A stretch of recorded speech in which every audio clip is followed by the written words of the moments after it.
Hi, my name is Josie Méndez Negrete. I'm a professor of Mexican American Studies at the University of Texas at San Antonio. I'm one of those very fortunate persons who had the opportunity to access higher education through the community college.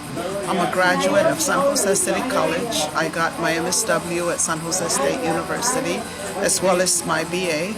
And I went to get an MSW, and from there I got my PhD at the University of California, Santa Cruz. My area of studies are family, identity formation, and Mexican American studies. I'd like for you to look forward to a video that Dr. Martinez has put together in a talk I gave about the family history of activist leaders in San Jose, California. Please, I would like to inspire you to collect the histories of your family by asking, what it is, where they come from, where they originate. Are your parents from the same region? When did they immigrate? If they immigrate, if not, how long have they been here? Knowing about yourself and knowing your family legacy is a very important gift you can leave your progeny and the people in our community. That way they can know about the amazing history we have and the knowledge we bring to the community. I just want to say that I'm so happy. Josie was one of my students at San Jose City College. Yay! She was my counselor because Pat was lousy. Yes. Anyway, yes, it's true. I was her counselor. And I think this is a beautiful example of what happens, when we have wonderful students that we work with, and we never... they tell you what a great job you do, but in the future, it's like all of a sudden you see them and they blossom, and you can't believe all the things that they know, all the people they know, all the things that they've done. So it was a real honor when Josie asked if we could have her do a reading for all of you. And so I'm going to turn it over to Rudy, because Rudy has a couple of words he wants to also share with you. But we're just so proud of Josie, and we're so proud of all of you. Yes. And how fortunate we all are to live in this community and to have somebody like Josie do some of the history for us, along with people like Ramon, and who's really writing it down and putting it someplace where people can access it. So I'm going to turn it over to Rudy, and I don't know what he's going to say. So here goes. Once again, welcome. It's a pleasure to see old faces and young faces. But I want to go back to the beginning, City College, and who put Mexican American studies, Chicano studies together. It was the community. It was many of the people who are here, people who demanded Chicano studies at the community college level. And where are you going to put a new department, brand new department, out of the air, pull it out of the air, stick it into the curriculum? Well, we did it. Didn't know what we were doing, but we did it. It took. We hired. Well, I was a department head. We hired 4 more instructors. We had English and social science and. Let me pause a minute. We were supposed to have speech for Mexican Americans, but we could not find a Mexican American speech teacher. Do any of you know a Mexican American speech teacher? Rudy. That's right. I had to go back to school and get a minor in speech and communication, so I could teach the courses. Speech. But anyway, what I want to concentrate on, that it was the community that put that department together, demanding that Mexican Americans get their equal right to proper education. I'm going to regress again to Mexican American speech. Why did the community want a Mexican American speech teacher? Well, the answer is that Mexican Americans always failed speech because they had an accent. And if you had a French accent, that was fine. If you had a German accent, oh, scientific. But a Mexican accent, burrito. You know, so that was another reason that that department was necessary. So we went along, finally started to build up our curriculum, and we had more and more students. And along came Josie one day, and to me, well, she was another student. You know, they all, go by, they leave, but she didn't leave. She stuck around. She came back and back again, and I think San Jose City College is etched into her heart. So I present to you San Jose City College, Josie Méndez.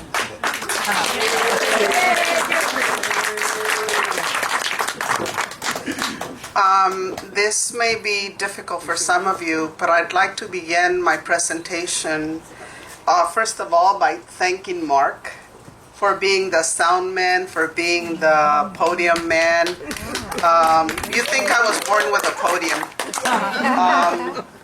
And for being there with his two amazing children, Merrick and Matthias, who have been our right and left hand organizing the event. Thank you. But before I do that, I would like for all of you, those of you who can and those of you who can't, raise your hands. I know I get really emotional, but I would like to call out the name of people who gave me authorization to use their oral history to finish this book. They're no longer with us, and they were mentors, friends, acquaintances, and models, role models for me. I will begin by calling out the name Ernestina Garcia, and then when I do, say presente. Okay, Mexican tradition of remembering that we're always here because our essence remains even if our body departs this world. Again, for all my relations and for those people that gave me their stories, I told you, I'd like for you to tell me, presente.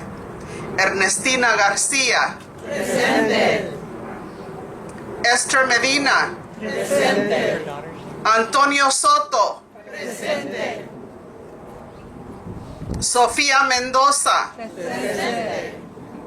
Did I forget somebody? I don't think I did. Those women, every one of them, have inspired the narratives of which I'm going to read you only a small part. I have 384 pages, okay, narrating the 24 oral histories, and I will tell you how that happened briefly because I think it's really important to let our community know how it is that we do things. Number one of the things that I never wanted to do when I went back into the academy is go to my community and pilfer the knowledge and never come back and give the knowledge to my community. I wanted to produce a book and give it to you all so that you can understand the amazing place that San Jose, with an accent on the E, California, is in this community. It is an amazing place and like no other. And it's a city of many firsts. And all of you here are those firsts. Okay? You have contributed. I'll tell you, one of the first is Ernestina Garcia would say to me, Josie, here you are getting a PhD, and I'm only an 8th grade graduate. And I said, but I'm coming to the person who has a PhD in life so I can learn from you. She couldn't believe I said that because she had always heard in the community that she wasn't educated enough and that she didn't know enough to speak. But that woman was an amazing activist leader, okay, which is a term that my community has given me to reclaim the social change and the agency that we have taken in our community, so that we don't have to fit the Gardner text, or we don't have to fit, the traditional notions of leadership. And that is that it's a nature-nurture argument where you're born into it because there are people with a legacy, or you're raised up because you have a particular expectation of becoming, but that's not leadership. So hopefully the little bit of the story that I'm going to tell you will tell you what it is that I am going to talk about. So I'm looking around and I don't see B. Vasquez Robinson, who's now Méndez. Now you guys gave me problems with those name changes, but that's okay. So again, I'm going to tell you, this is a social history. Okay, so again, I said I was going to tell you. So what is the social history? Well, I'm narrating the history of this town through your own narrative and through your words. And a social history covers the period of 1930 to 1994, which is the time that I stopped doing my ethnographies and collecting my oral histories. The oral history was conducted with a 17-page interview guide that looked at family of origin, family of procreation, education, community involvement, and leadership, a leadership legacy narrative.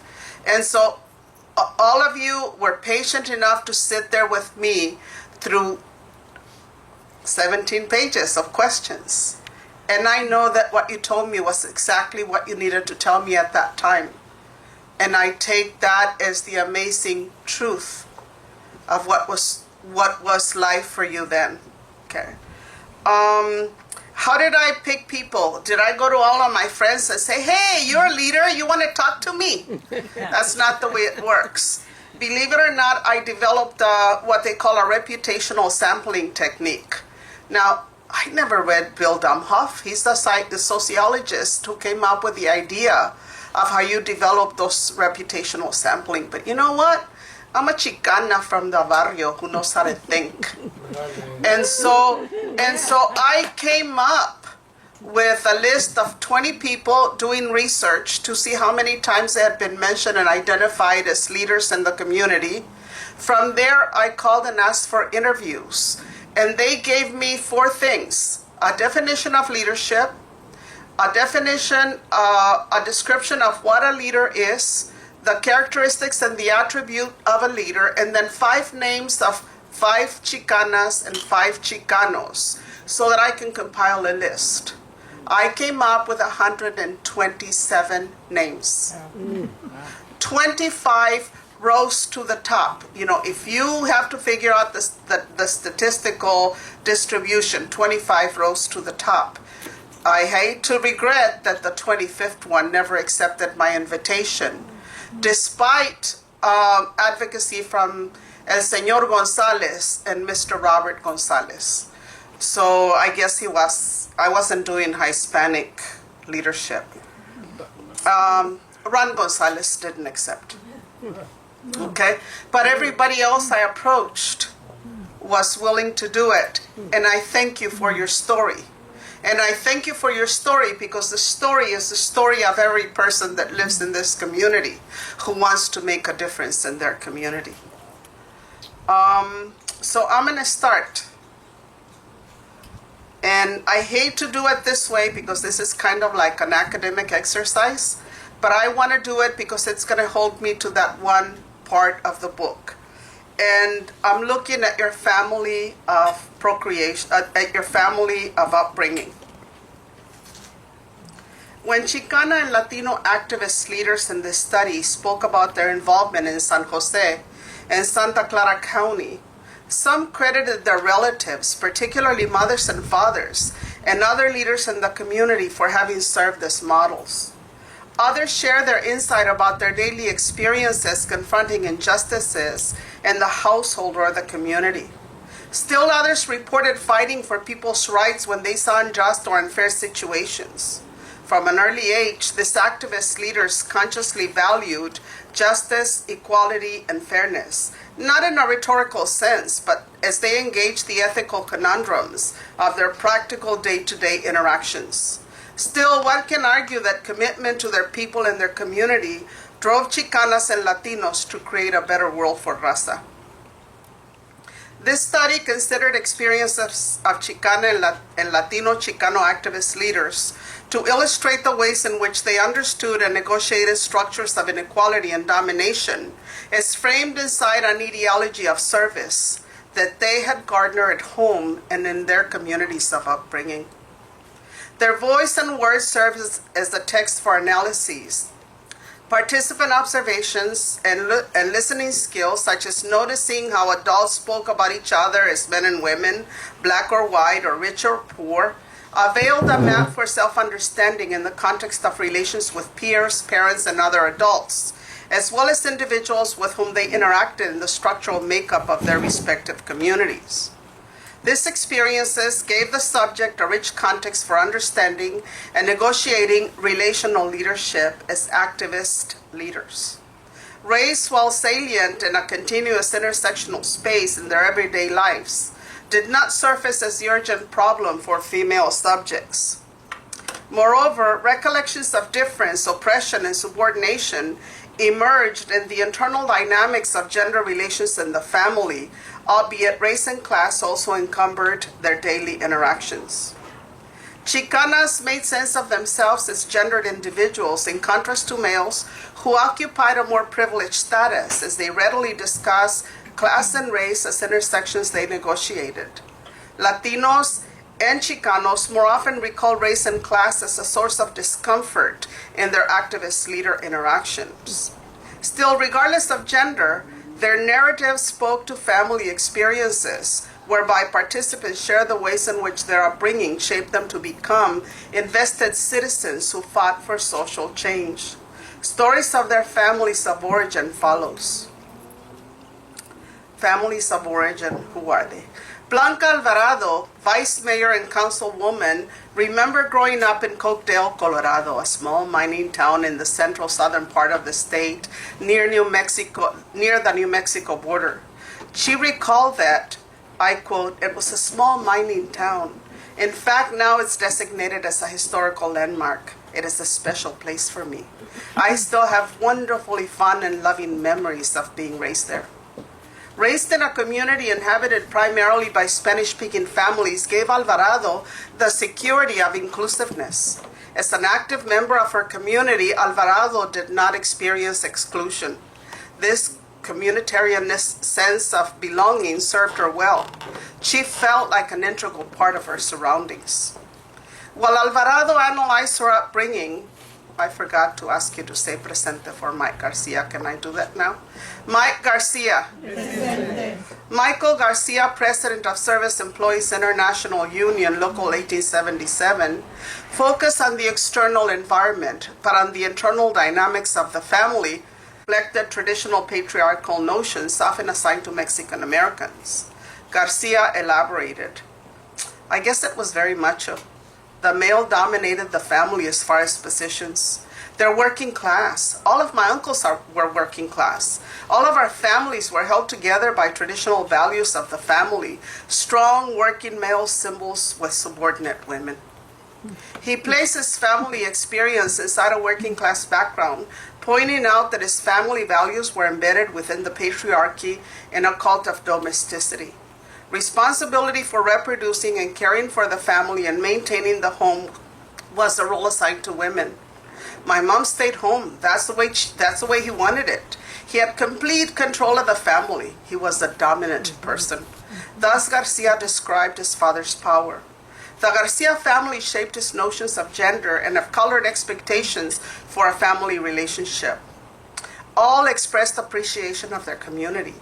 Some spoke about growing up in rural settings, while Garcia reflected on his urban upbringing.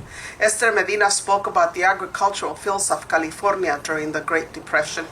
She lived in a camp with her brothers and sisters until the family migrated to Santa Clara County when she was 4. Unlike most of those who participated in the study, Jose Carrasco, an educational leader and master organizer, was born and raised in Santa Clara. He spoke about growing up within an agricultural-based economy, that is, until the cannery and later manufacturing became available for his parents. Carrasco said, "Our family came out of the sugar beets, so we were farm workers. When the family decided to settle down in Santa Clara, both my mother and father had to work 2 jobs." The poverty experienced by Carrasco and his family is evidenced in a recollection that still brought emotional discomfort. Circumstances, a father who was ill for an extended period, and a large family, compelled Carrasco to act on his hunger, which subjected him to ridicule. He spoke about that heart-wrenching experience, stating, "I think I'd probably have to start by talking about the time that I was a kid in elementary school, and I got caught by a couple of the guys going through the garbage cans, kind of getting, sandwiches and food that people would throw away. And then the next Monday in school, they came into my classroom. I guess it was maybe in 2nd or 3rd grade at the time. They announced it to the class." Carrasco's recollection gave me a personal understanding of the humiliation and isolation that he must have felt when he came face to face with poverty and the intolerance of class perpetrated on him by middle-class students with whom the teacher colluded by remaining silent. He continued, "The reason I raised that one is because I remember coping with what was happening at the moment. I couldn't say, 'I'll show you, sons of bitches.' I was totally incapable of defending or dealing with it. What was triggering about that experience was that in many, many ways, that has helped me to remember, the kinds of things that we were going through." The struggle of growing up under those conditions is not easily forgotten, as displayed in the emotional energy and coraje Carrasco discharges to feel the anger and courage that have driven him to create social change. Poverty compelled Carrasco forward, and poverty still shapes his vision for equality and justice. His passion for organizing is embedded in his recollection of the marginalization of the most dispossessed in raza and poor communities. Upbringing and family form. Some participants recall growing up happy and without problems in a large family. Ermelinda Sapien, a well-respected and active deputy director of the Center for Employment Training, remembered poverty and the difficulty and burdens that a large family places on its members. Embedded in this recuerdos are fun and wonderful memories. It was very difficult. There were so many of us, and we had to live in a very tight economic life. We were very disciplined because we all had to pitch in, not only in the house chores, but also with income that we earned. We grew up not questioning our obligations to contribute to the family. Despite the difficulties, few express regrets for having grown up in their families. However, whether in the family or the community, their everyday life experiences influence their activism and leadership. Josie Romero, presente. Josie Romero, a longtime reporter of the United Farm Workers and community and mental health activist, remembered growing up in a family where money was never a big issue. She recalled the closeness and support of her immediate and extended family. We had a large extended family. Grandpa and Grandma were always watching to make sure that Mom and Dad did the right thing, and they would scold them if they didn't. We always felt that security. And if Mom and Dad weren't doing the right thing, Grandpa would get on them, especially Grandpa on Grandma's side. She emphasized that responsibility for children did not end with a nuclear family, as relatives and community members could always take charge. Grandmothers and grandfathers who were closely tied to the family, often living with them, were usually the most present. Like Romero, most of the participants had access to their extended family. Nonetheless, a small number grew up with limited access to their kin. Elisa Marina Alvarado, who at this time was Gonzalez, a cultural activist and mental health social worker, recalls such a family. I'm the oldest of 6 children, so there was a dealing with a big family and a lot of activity in the house. Everybody had a sense of my dad working really hard to provide a certain quality of life, a sense of community. She grew up in a middle-class family, remembered the struggles experienced by her parents who wanted to provide a stay-at-home mother to establish a foundation. As the oldest, she had the privilege and freedom as well as the responsibility of being the firstborn child. As such, she recalled her mother providing an environment that would culturally and intellectually stimulate them. My mother was a homemaker. She stayed home with us. So in that sense, it was a pretty traditional family. What I remember hearing from the other kids when they would look at us were comments about our family. They were always struck by how much we were into arts and music, culture, and history. My father always had a lot of books. He always read a lot, and he was a Spanish teacher. Still, middle-class status did not prevent her from developing a cultural identity that would later shape Elisa Alvarado's activism and involvement in the Chicano movement. Her mother and father had provided a sound historical engagement with her ancestral Mexican culture and exposed her to alternative educational venues, creating divergent ways of understanding her position and that of others whose life's trajectory was not like hers. Other than poverty and traditional experiences of growing up within economic constraints, the recollections shared by this leader's activists provide an understanding about what compelled them to work on improving conditions for their people. Life was not easy or without sacrifices for the participants. The jobs they held were the worst paid and the most dangerous, a practice that continues to maintain Mexican descent people in marginal statuses. Family hardships and legacy of empowerment. Ernestina Garcia, a homemaker and community activist, recalled relying on agricultural and migrant work for economic survival. They experienced the difficulty of making do within a large family. Still, she recalled feeling happy, yet she talked about confronting boundaries to negotiate public life. She remembered being happy in their private space of the home. Contrary to her happy family, Garcia's entrance and participation into the public world of school and her interactions with the rancher's family and their children provided a great deal of conflict, pain, and confusion. She recalled her schooling experience with sadness and tears. Also, she described responsibilities of working as a family for the rancher who hired them, pointing out that all members participated. Her mother washed their clothes, her sister cleaned the house. She will never forget the ranchers' names, with one still remaining big-nosed or narizón.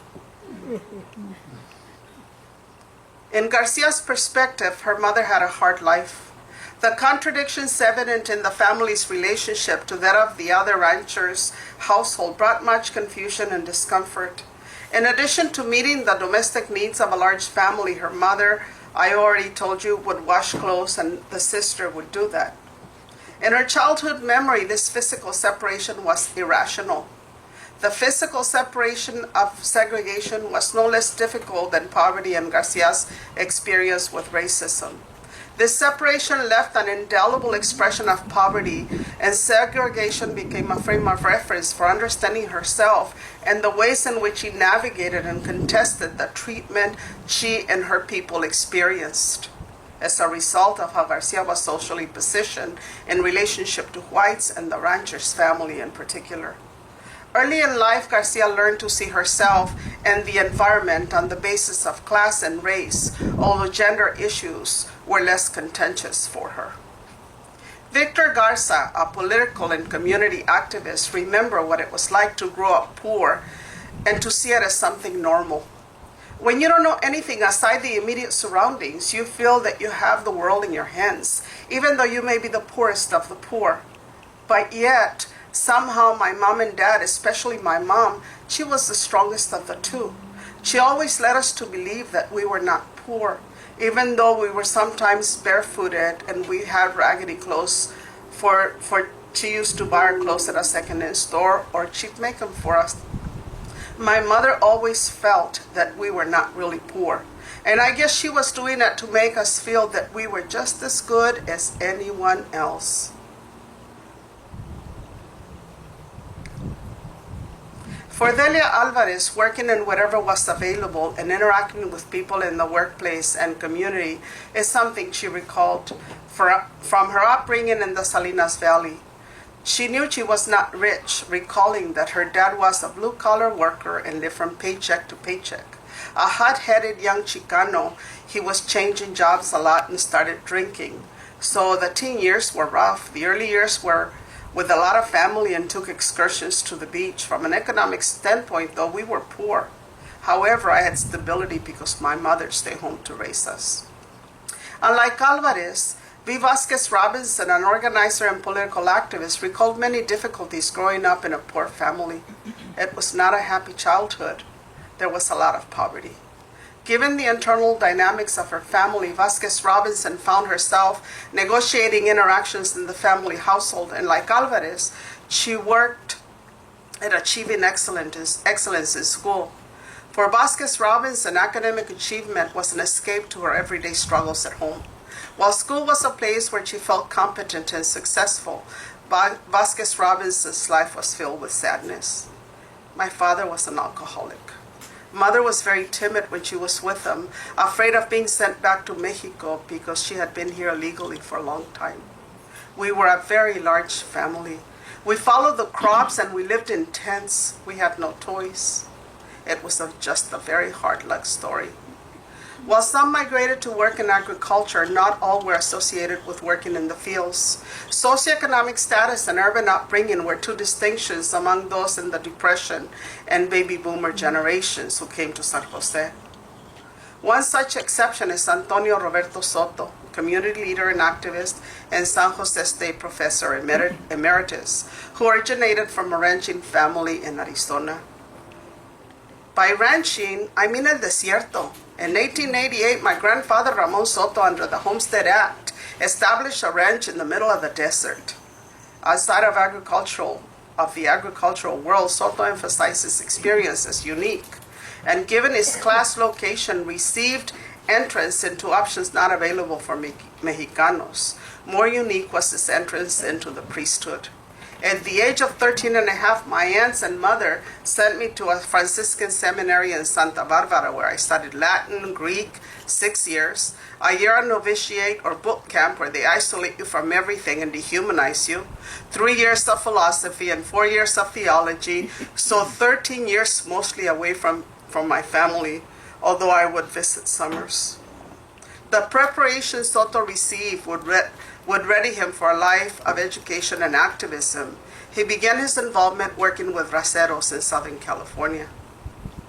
Like Antonio Soto, Jorge Gonzalez, president of Raza C and a community and political activist, originated in a non-agricultural community, yet his experience is different.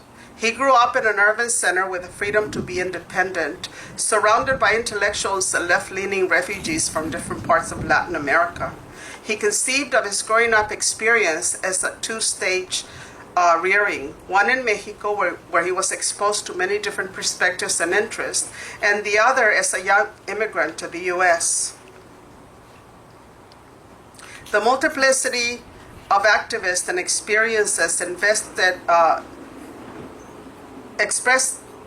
motivated Gonzalez, fanning his curiosity and desire to learn from the many perspectives he experienced. To complement his Latin American exposure, Gonzalez's mother contributed to his foundation as an internationalist on things that were United States influence. Gonzalez said, she listened to the U.S. music, mirroring Mexico City as a cosmopolitan city. Our family was lower middle class. Probably in this country, we would be considered poor. We lived from paycheck to paycheck. But we were not poor in the kind of poverty that exists in Mexico. Images and treatment of Mexican Americans thus became a catalyst for involving many of these parents in activities that would improve their group. Union activism became a site of involvement at the local level, albeit limited to work in their respective unions. George Castro, a community and educational activist, cited his mother's membership in the International Ladies' Garment Union, ILGWU, with his father joining at a later date because of worker dissatisfaction. Alvarado remembered that her father was very active in the miners' union. as he was a treasurer. My parents would get involved with the elections, so my early political formation with my dad and mother, because of my dad, I learned about the power and good that individuals are capable of. And from them, I grew up knowing that role models play a role. While Alvarado saw her father as the activist parent, her mother was involved in electoral politics. Sofia Mendoza, a community activist and organizer, remembered her father as an organizer. My dad was a labor organizer. He was involved in something that's historical. In the 1930s, he organized a strike of citrus fruit pickers. It was the biggest ranch in California. They evicted everybody. Esther Medina's father was involved in the same strike, and while she remembered her father as a labor activist, Medina emphasized his concern for fellow humans. My father was very involved. The family has a philosophy from him. He's looking out for other Latinos. I still hear his voice saying, bring them in, saying, son hermanos de la raza. Hoy será por ellos y mañana será por nosotros. I don't recall my mother ever complaining. We just made room for them. Thus, Medina illustrated the philosophy that inspired the family, although Medina was the only activist leader in the family. Rose Amador's father combined community and political activism in his involvement. She remembered, my father was very involved. That's where we got it. When we lived in Pennsylvania, there were few Hispanics or Mexicans or any in the whole state, but he managed to start up a Latino group.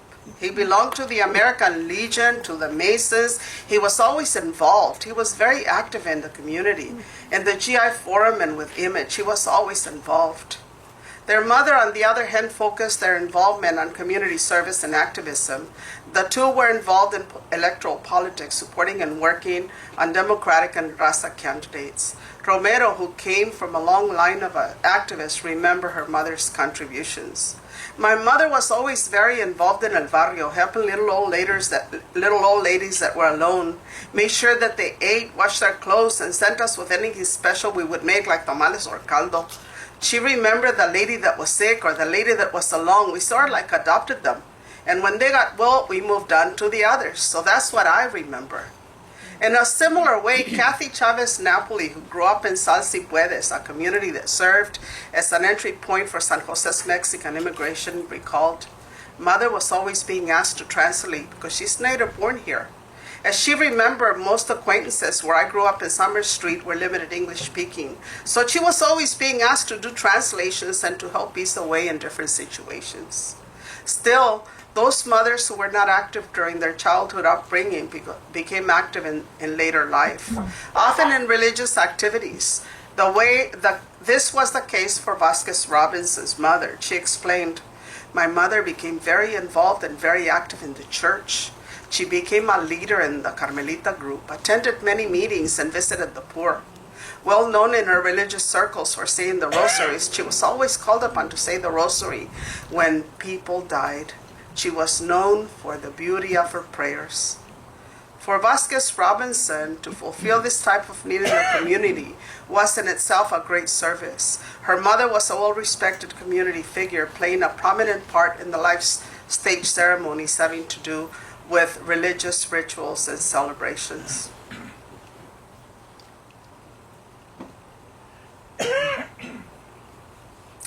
I'm going to stop right there because I have other things that I'd like to add, but I would be glad to hear any comments or questions that you have. And you're lucky I didn't go through the 17 pages. They would have put up at a conference, but you're worth more than that. Questions? I have a microphone. Yes, Carl. How often did you cry when you were doing the interviews? I think I cried with everybody, even Kathy Chavez Napoli. It's like one of the things that, especially if you're in a college of education, that we learn when we're becoming professors, who are going to be involved in the intellectual world of work, is the stereotype is that our families don't care, that they're not interested in education, that they don't support us, and that they're not there for us, and that they're not involved in after school activities or support for the children. The lives of these 24 people completely discredit that stereotype. Okay, it wasn't my intent to study that, but this is what they're teaching me. Okay, that every one of the mothers and fathers in this family's life, and sometimes by negative example. Okay, if you don't go to school, I'm going to send you to work. Okay, the idea of the work ethic being really very important, and you have to remember that most of our people, the majority of raza, indigenous people, are working class background or poor. So if you have a child, sometimes there's no choice. If you need an income, you encourage them to go to work. And if they really want to go to school, you send them to school. Okay? I was supposed to quit at 14. My father came and had a talk with me, and my response to him was, I'll call the cops on you, because in this state, I have the right to go to school till I'm the age of 18. That's great. He never talked to me about education again, okay? So, One more question. You talk about the psychological and emotional toll, organizing the pressures and what it does to your mind and spirit. see, what's really interesting is that, and it shows up, I think, in different ways with different people. I think that the one that wanted me to understand how difficult and painful it was, because every time you went to a community to organize the poor, it took you back into your own routering of your own mapping. You had to see yourself again in the experiences of the people that you were organizing. I think that the one that was most intentionally clear about that was Jose Carrasco. And all the stuff that I'm telling you with permissions, okay? That people gave me permission to say these things.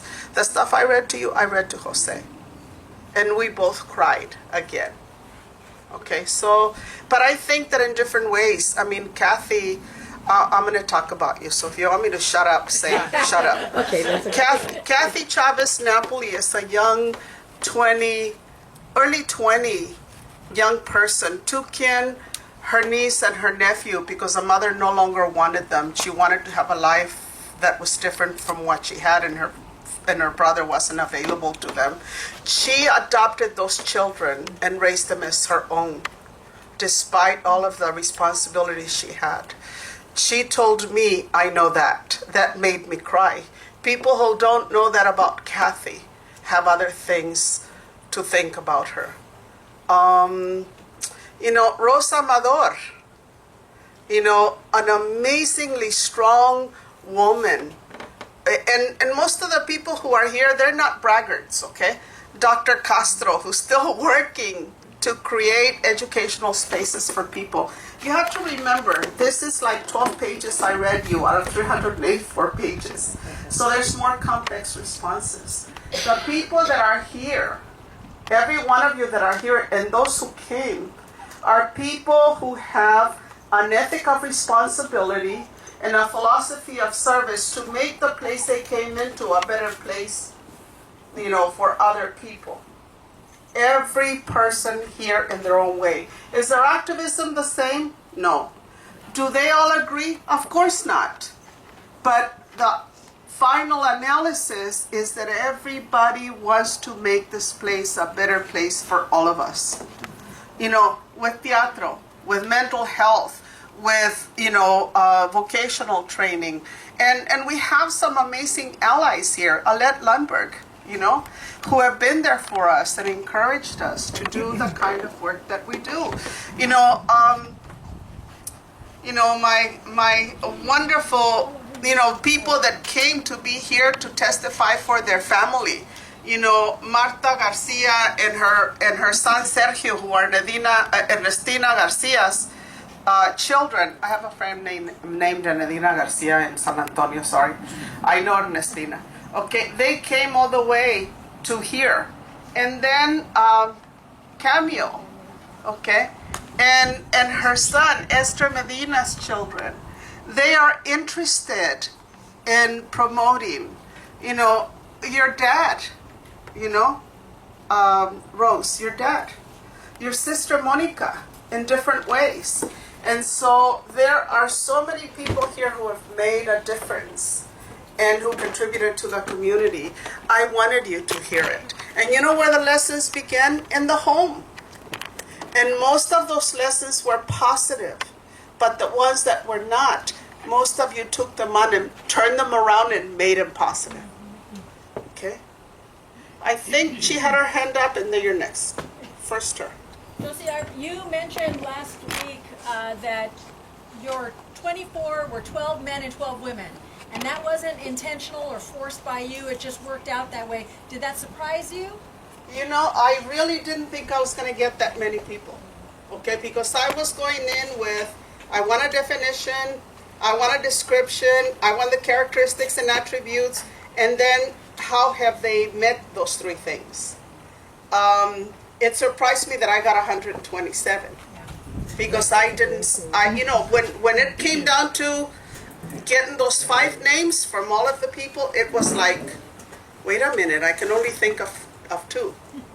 Or no, wait a minute, I forgot Blanca Alvarado. How can you forget Blanca Alvarado? Okay, do you see what I'm saying? That kind of thing. And so, but I was listening and I took the information and I got my list together and I gave credit to Bill Domhoff for the reputational sampling technique. So, yes, sir.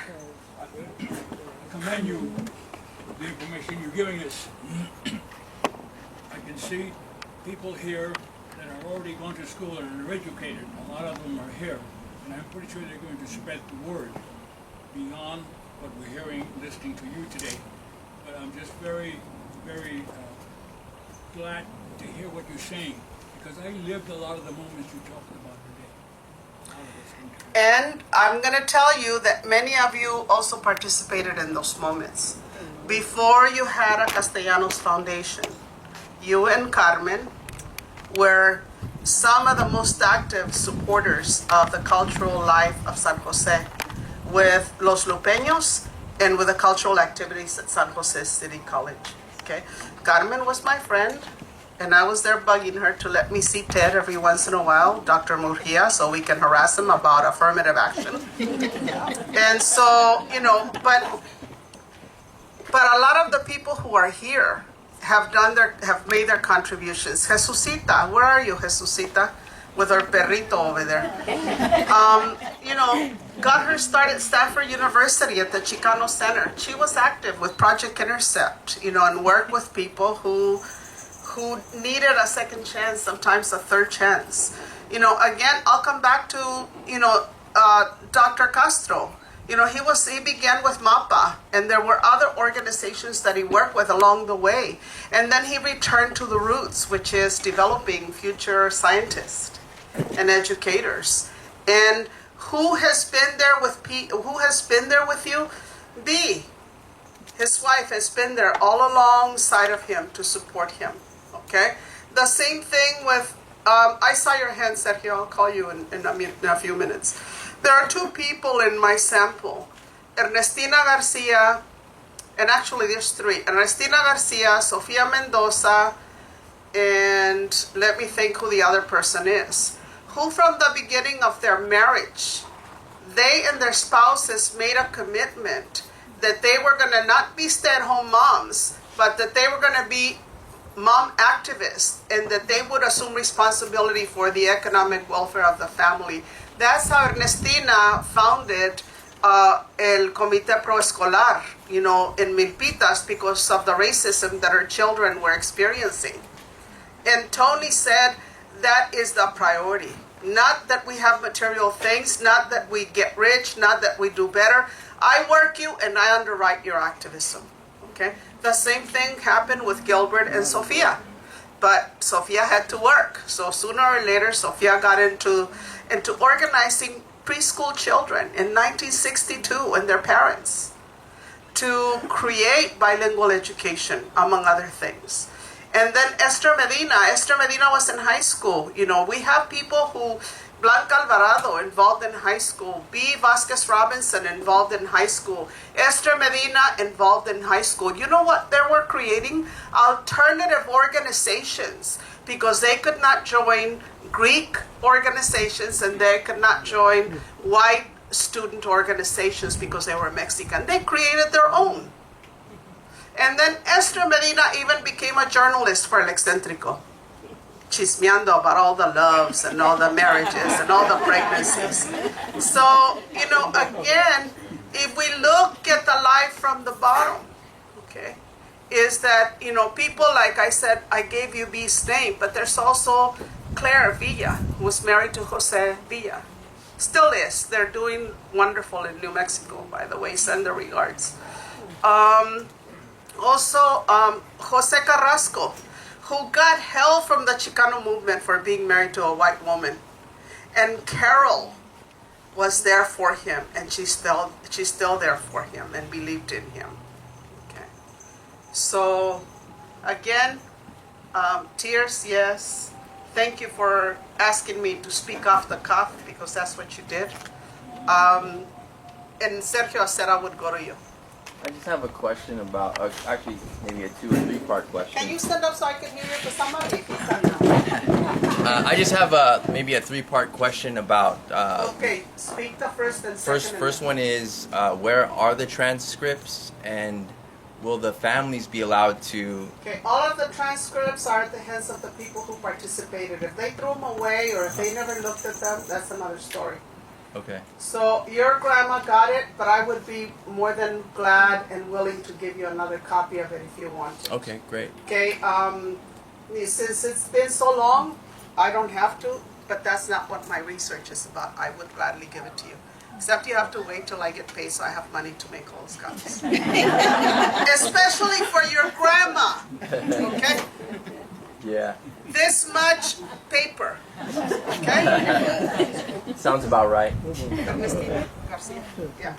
Another, Second question? yeah, I was just wondering, is someday someone gonna put together, like, I know Ramon is doing like putting together all the history. Someday those transcripts can be edited and maybe put in archived or something like that? What I see, one of the things is that I want to put them in an archive because they're my intellectual property. This is nuts, okay? That's the way it works. Okay. It's your mother's life, but I did the work. The questions I created with the research were the ones that gave me the answers. And so I would like to leave them, and it's probably going to stay in San Jose State at the Chicano Center, probably. Okay, but of course, being the perfectionist that I am, I'm going to have to go over them and make sure there are no punctuation problems. Because there might have been some in the original copies that I sent people. Okay. Third one? I haven't forgotten. You said 3. Sorry. I think it was 2 or 3. I'm sticking with 2. Okay, thank you so much. Yes, Thank you. Olguita. I'm curious how you developed the questions, and was there one question? If Kathy buys it. Okay, now you know you're gonna outbid me, so Felisa, you want to make money, sister? These are yours. that's my, you addressed it to me. Okay. They're already signed.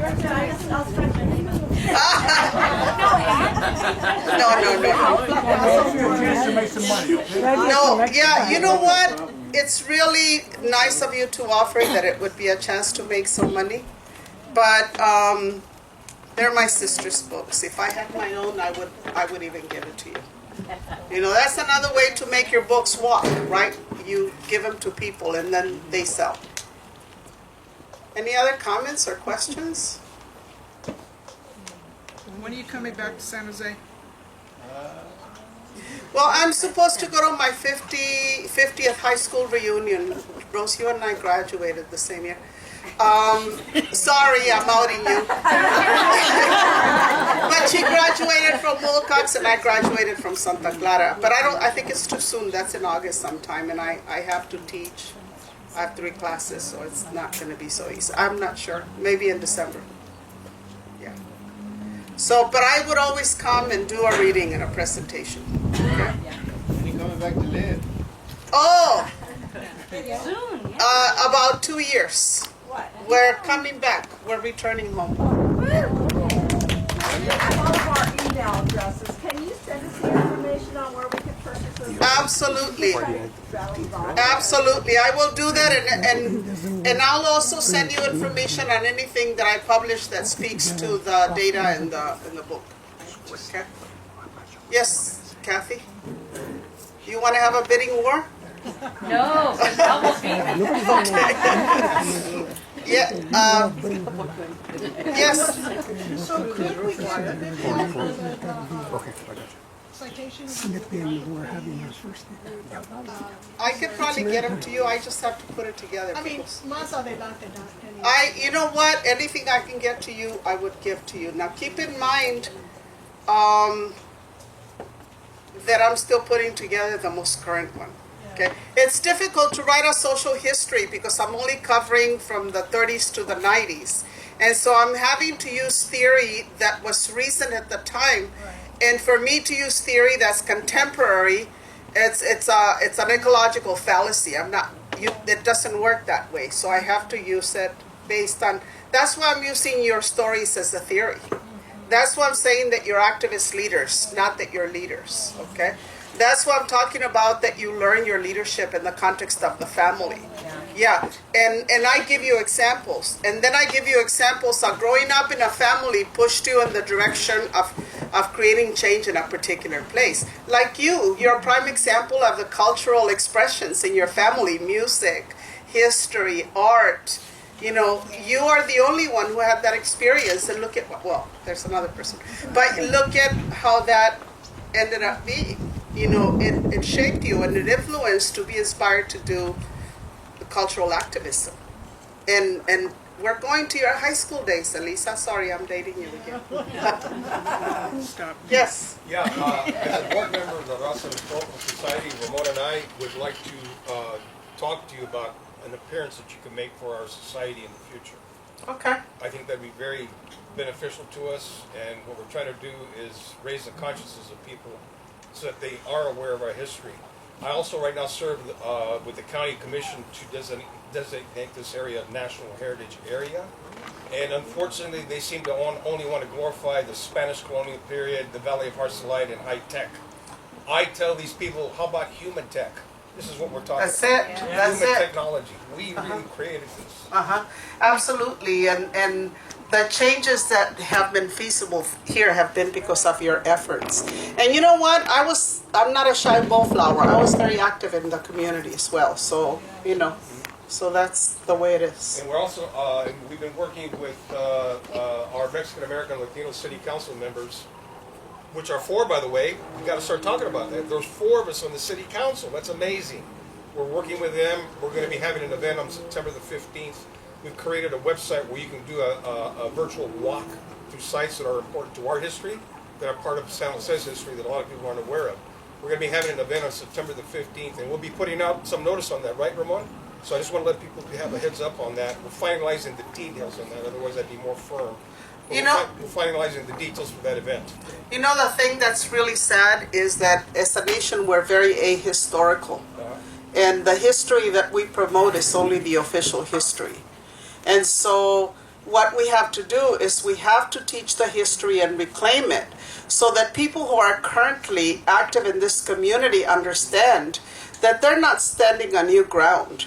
They're standing on ground that was built by people who are in this room. The reason that we had a Mexican-American graduate studies program, you know, where people like Rudy was one of the founders, is because Raza were calling for it, and that's the history. So it wasn't San Fernando State or Northridge who began that. It was San Jose, demands of the people. Okay, the same thing with the first walkout, you know, to democratize education and to protest against racism and mistreatment. It was Roosevelt High School, Sofia Mendoza, Jack Brito, Galarza to some degree in the background, and Sofia Mendoza, you know, who did it. Yeah, Jose Carrasco, he was the main organizer. But unless we make those stories visible, nobody's going to know, and everybody's going to think that activism just began with them, because that's a kind of theory that drives the practice and the discussion.